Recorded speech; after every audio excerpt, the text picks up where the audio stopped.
So students, welcome back to my channel, that is The Educator.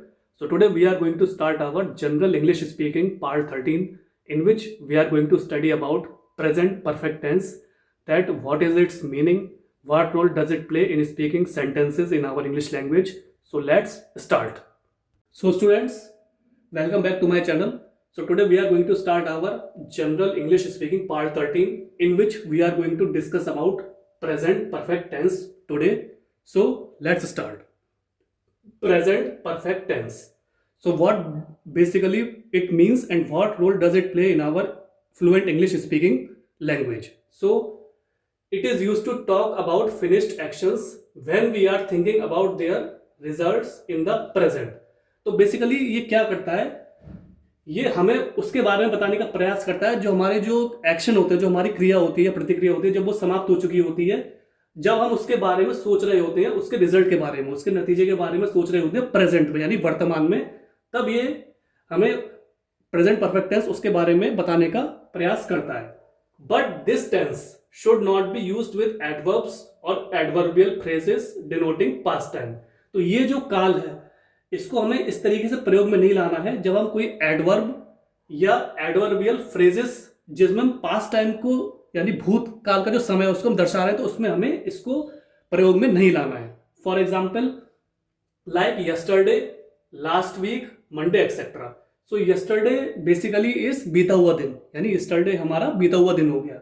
Similarly last week यानी पिछला हफ्ता, जो पिछला हफ्ता गुजर गया यानी last week.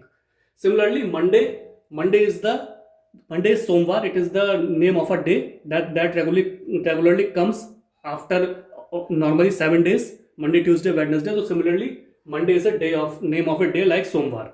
Similarly this tense is indicated by adding has, have, had with the past participle of the verb. तो ये जो काल है आपका, ये बेसिकली दर्शाता है जब हम हैज या हैव या हैड को हम ऐड करते हैं उसके पास्ट पार्टिसिपल के साथ, क्रिया का जो पास्ट पार्टिसिपल है, जो उसका बीता हुआ या भूतकाल वाला पार्टिसिपल है, उसके साथ जब हम हैज और हैव और हैड को हम ऐड करते हैं तो क्या होता है, ये जो हमारा काल है प्रेजेंट परफेक्ट टेंस, ये इंडिकेट यानी दर्शाने लगता है.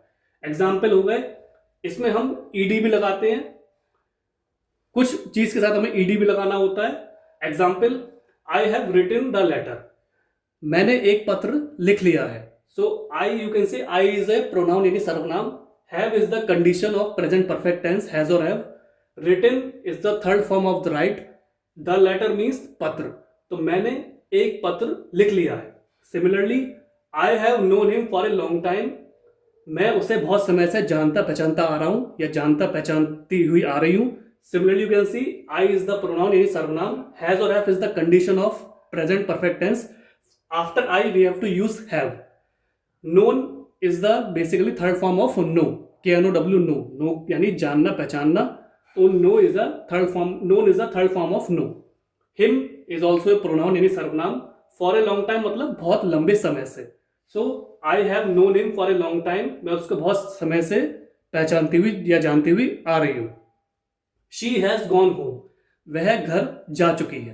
So here you can see she is basically a pronoun यानी सर्वनाम. Has is the condition of present perfect tense. So after she we have to use has. Gone is the third form of go यानी जाना. Home मतलब घर. So she has gone home, वह घर जा चुकी है. Similarly subject plus has, have plus past participle of verb plus object. Here you can see subject मतलब विषय, उसके साथ हम जब हैज और हैव लगाएंगे और क्रिया का पास्ट पार्टिसिपल लगाएंगे.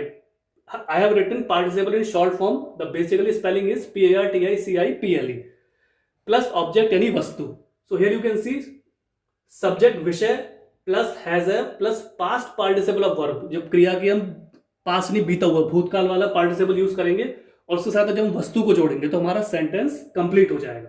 जैसे I plus have plus written plus the letter. As I have already mentioned you above also, I plus have plus written plus the letter. मैंने एक पत्र लिख लिया है. So here you can see I is the pronoun, have is the condition of present perfect tense, written I have told you is the third form of right, plus the letter.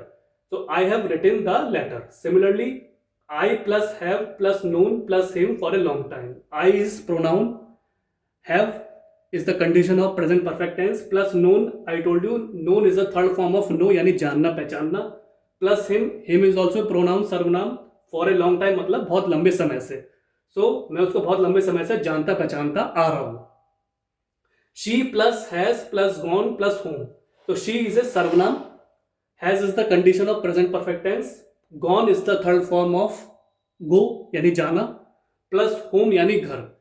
So she has gone home, वह घर जा चुकी है. He has played chess yesterday. Has have we have to use here plus verb के साथ हमें ed लगाना है, यानी क्रिया की जो थर्ड फॉर्म है उसके साथ हम ed भी लगा सकते हैं.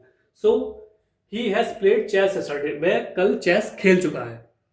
He is the pronoun, has is the condition of present perfect tense, play means खेलना, उसके साथ हमने ed लगा दिया थर्ड फॉर्म. चेस यानी आपका इंडोर स्पोर्ट्स यानी चेस, yesterday मतलब बीता हुआ दिन. और here condition is has have, we will use has after he plus verb यानी क्रिया. So क्रिया is play, play के आपके आगे हमने ed लगा दिया, तो ये सेंटेंस कंप्लीट हो गया. He has played chess yesterday means उसने कल चेस खेला हुआ है. Similarly, the use of has have depends on singularity और plurality of the noun. जो आपका हैज और हैव का जब हम प्रयोग करते हैं प्रेजेंट परफेक्ट टेंस में, तो बेसिकली वो डिपेंड करता है, निर्भर करता है आपका जो संज्ञा है उसकी एक वचन या जो बहुवचन उसका रूप है उस संज्ञा की, उस पे उसकी नेचर पे वो डिपेंड करता है. द यूज ऑफ हैज और हैव का जो प्रयोग है वो डिपेंड्स ऑन सिंगुलरिटी मतलब निर्भर करता है एक वचन, और प्लूरलिटी मीन्स बहुवचन ऑफ द नाउन यानी संज्ञा की. So students, this was the general English speaking part 13 in which I tried to explain you about present perfect tense with definition, with some examples also. So try to study it properly, try to understand it, study it, and try to learn these sentences in your spare time. Try to talk with your friends, relatives, neighbors, etc. And ultimately what will happen with the passage of time, your confidence will boost up, your personality will groom, and ultimately you will become a fluent and perfect English speaker in front of another person. So kindly keep following me.